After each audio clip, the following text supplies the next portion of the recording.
Sud Radio, faut que ça change. Anthony Martin-Smith. Et après Champion avec Frédéric Vandel et Thomas Binès, c'est faut que ça change sur Sud Radio. Il est un peu plus de 20h30. Merci d'être autant chaque semaine à nous suivre. Nombreuses et nombreux sur l'antenne de Sud Radio, sur sudradio.fr et également sur YouTube. Vous êtes plus d'1 million d'abonnés, alors merci pour ça. On démarre tout de suite avec les changements à la une. Mathéo Lamblot. Agissons ensemble pour une société plus juste. L'association APF France Handicap présente Sud Radio, les changements à la une. Samedi 26 avril 2025, Mathéo Lamblot face au projet de loi sur la fin de vie qui reprendra son examen le 28 avril prochain. 1682 membres du collectif Un gros risque en plus tirent la sonnette d'alarme.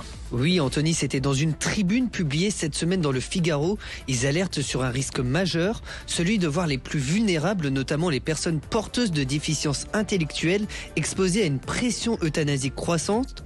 Le texte actuel prévoit l'accès à la mort assistée pour toute personne apte à exprimer une volonté libre et éclairée, mais sans exclure explicitement les personnes sous tutelle ou atteintes de troubles cognitifs.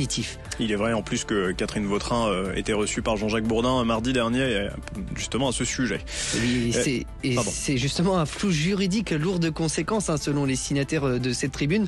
À l'étranger, notamment au Canada, le Comité des droits des personnes handicapées de l'ONU dénonce déjà un glissement dangereux vers une euthanasie fondée sur le handicap seul, et le collectif réclame donc en urgence un amendement clair, exclure ces personnes du dispositif pour les protéger tout simplement. C'est un mois chargé pour la ministre en charge des personnes en situation de handicap, Charlotte Parmentier-Lecocq. Oui, Anthony, lors d'un déplacement dans les départements d'outre-mer, elle a réaffirmé l'engagement de l'État aux côtés de ces départements pour renforcer l'autonomie des personnes âgées et des personnes en situation de handicap. A été votée durant ce déplacement une convention historique dotée de plus de 84 millions d'euros pour développer l'offre médico-sociale dans le département de la Guadeloupe. Et le 24 avril, le gouvernement a généralisé, en tout cas fait l'annonce de la généralisation du service public départemental à l'autonomie. Oui, ce service expérimenté déjà dans 18 départements vise à simplifier la vie des personnes âgées, des personnes en situation de handicap et de leurs aidants en créant un guichet unique dans chaque département. Le SPDA coordonne les acteurs locaux pour offrir un accès équitable aux droits, à l'information et aux prestations.